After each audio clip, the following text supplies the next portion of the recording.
Assalamualaikum warahmatullahi wabarakatuh. Bismillahi alhamdulillah, assalatu wassalamu ala rasulillah wa ala alihi wa ashabihi wa mawalah wa ba'd.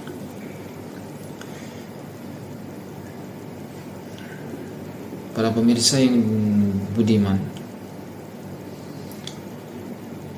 para penonton dimanapun Anda berada, wabil khusus kepada seluruh mahasiswa, mahasiswi yang ada di Universitas Islam Negeri Sultan Toha Saifuddin Jambi. Pada kesempatan ini kita akan berbicara tentang tema yakni moderasi beragama. Langsung kepada poin penting bahwa ada 9 kata kunci yang terkait dengan moderasi beragama itu. Yang pertama adalah kemanusiaan, yang kedua kemaslahatan umum, yang ketiga adil, yang keempat berimbang, yang kelima taat konstitusi, yang keenam komitmen kebangsaan, yang ketujuh toleransi, yang kedelapan anti kekerasan, dan yang kesembilan adalah menghargai atau menghormati tradisi yang ada. Dari kesembilan ini ada beberapa hal yang menarik menurut saya yang malam ini akan kita kaji. Di antaranya adalah yang terkait dengan keseimbangan atau berimbang. Berimbang ini adalah sesuatu yang tidak berat ke sebelah. Atau juga berimbang ini dia mengimbangi. Kalau umpama ada pena, umpama kita bawa pena satu, yang namanya tengah pena ada di sini. Tetapi ketika dia lebih berat ke sini, maka barangkali kita akan larikan beratnya ke sini supaya dia berimbang. Berimbang ini mirip-mirip dengan adil. Tetapi sebenarnya berimbang ini bagaimana kita tidak terlalu ekstrem ke kanan dan tidak juga ekstrem ke kiri. Dan begitu juga lah yang perlu kita lakukan dalam memahami agama Islam ini, supaya kita menjadi orang yang moderat dalam beragama. Bahkan Al-Quran, Allah subhanahu wa ta'ala menjelaskan ini semua, bahkan menyatakan kita umat manusia ini, khususnya umat Islam, merupakan umat yang wasatan, umat yang berimbang. Apa kata Allah dalam Al-Baqarah? Wa kadzalika ja'alnakum ummatan wasata. Dan demikianlah kami jadikan kalian semua, kata Allah, adalah umat pertengahan. Artinya kita ini umat Islam harus menjadi umat yang di tengah-tengah, tidak berlebih-lebihan. Maka ketika kita hidup di dunia, kita ambil dunia kita dan kita tidak melupakan akhirat kita. Itulah juga makna di antara ayat Allah yang menyatakan wabtaghi fima ataakallahu ad-daral akhirah wa la tansa nasibaka minad dunya. Para sahabat-sahabat sekalian, bahwa inilah namanya keseimbangan. Maka moderasi beragama menuntut kita sebagai umat Islam untuk memahami agama ini berimbang, tidak terlalu berlebih-lebihan. Beribadah jangan terlalu berlebih-lebihan, karena sesuatu yang berlebih-lebihan itu tidak baik. Begitu juga dengan yang lainnya, semua tidak boleh. Nah, ini hal yang pertama. Maka mahasiswa dalam hal ini, kita sebagai akademisi juga perlu menjalankan ini semua. Lalu hal yang kedua dari kesembilan hal ini, ya, kata kunci daripada moderasi ini, yang menarik adalah bagaimana di dalam kata kunci itu atau pemahaman moderasi ini ada istilah wawasan kebangsaan atau komitmen kebangsaan. kita tinggal di Indonesia, maka kita harus punya komitmen bahwa kita mencintai negara ini dengan sepenuh hati kita. Maka kalau orang cinta kepada negara ini dengan sepenuh hati, dia akan melakukan apapun demi bangsa dan negaranya.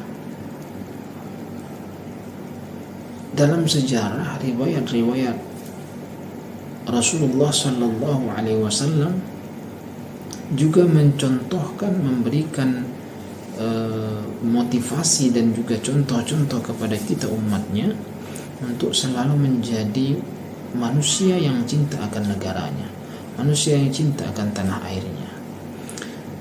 Kita lihat misalnya dalam Al-Quran itu ada surah Al-Baqarah, juga di juz 2 itu menjelaskan tentang bagaimana Rasulullah Sallallahu Alaihi Wasallam sangat mencintai tanah kelahirannya. Ketika Allah Subhanahu wa Ta'ala berfirman, "Qad nara taqalluba wajhika fis sama' falanuwalliyannaka qiblatan tardaha fawalli wajhaka syatral masjidil haram." Menurut beberapa riwayat tentang asbabun nuzul ayat ini, bahwa sesungguhnya Rasulullah Sallallahu Alaihi Wasallam ketika beliau melaksanakan perintah salat, di awal perintah salat itu Rasulullah Sallallahu Alaihi Wasallam diatur oleh Allah untuk menghadap kiblat ke Masjidil Aqsa di Palestina. Nah, hal ini juga menjadi kritikan bagi orang-orang Yahudi terhadap Rasulullah Sallallahu Alaihi Wasallam ketika Rasulullah menghadap kiblatnya ke ke Palestina atau ke Masjidil Aqsa. Lalu Rasulullah Sallallahu Alaihi Wasallam, orang Yahudi berkata, kenapa Muhammad berkiblat ke Palestina? Mereka berkata bahwa memang Muhammad ini sebenarnya mengikuti agama-agama nenek moyang mereka. Tapi pada prinsipnya bahwa sesungguhnya Rasulullah Sallallahu Alaihi Wasallam melakukan itu semua atas perintah Allah. Nah, setelah itu kemudian muncul rasa dalam diri Rasulullah Sallallahu Alaihi Wasallam mengingat tanah kelahirannya, sehingga Rasulullah sedih lalu mengangkat kepalanya ke atas langit, menghadap ke atas langit, dan Allah paham itu semua.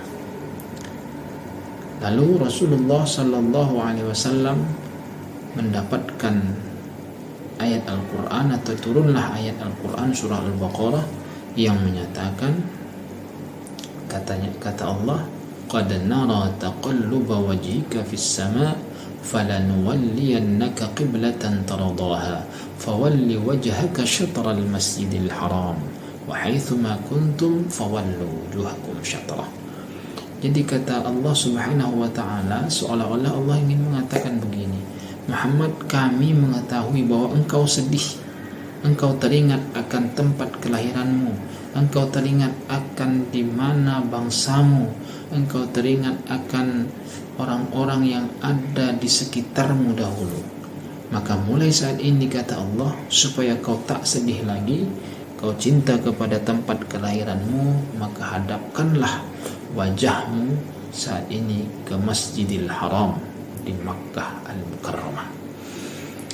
Nah, para pemirsa dan para mahasiswa yang dimuliakan Allah Subhanahu wa Ta'ala, oleh sebab itu, lalu sejak itu Rasulullah menghadaplah kiblat kita, orang Muslim, orang Islam ini menghadap ke Masjidil Haram. Maka intinya bahwa moderasi beragama ini menuntut kita semua untuk melakukan menjalankan agama ini dengan moderat. Di antaranya bagaimana kita seimbang antara kehidupan dunia kita dan juga kehidupan akhirat kita. Lalu kemudian bagaimana memunculkan kecintaan kita terhadap negara ini. Karena di antara ulama mengatakan bahwa cinta kepada negara adalah bagian daripada iman kita. Mudah-mudahan kita bisa cinta kepada negara ini, kita menjadikan moderasi beragama ini sebagai pilihan terbaik dalam kita menjalankan agama kita di dunia ini, wabil khusus di negara yang kita cintai ini, yakni negara Indonesia, negara Kesatuan Republik Indonesia. Wallahu a'lam, wallahu al-muwaffiq ila aqwamit thariq. Wassalamualaikum warahmatullahi wabarakatuh.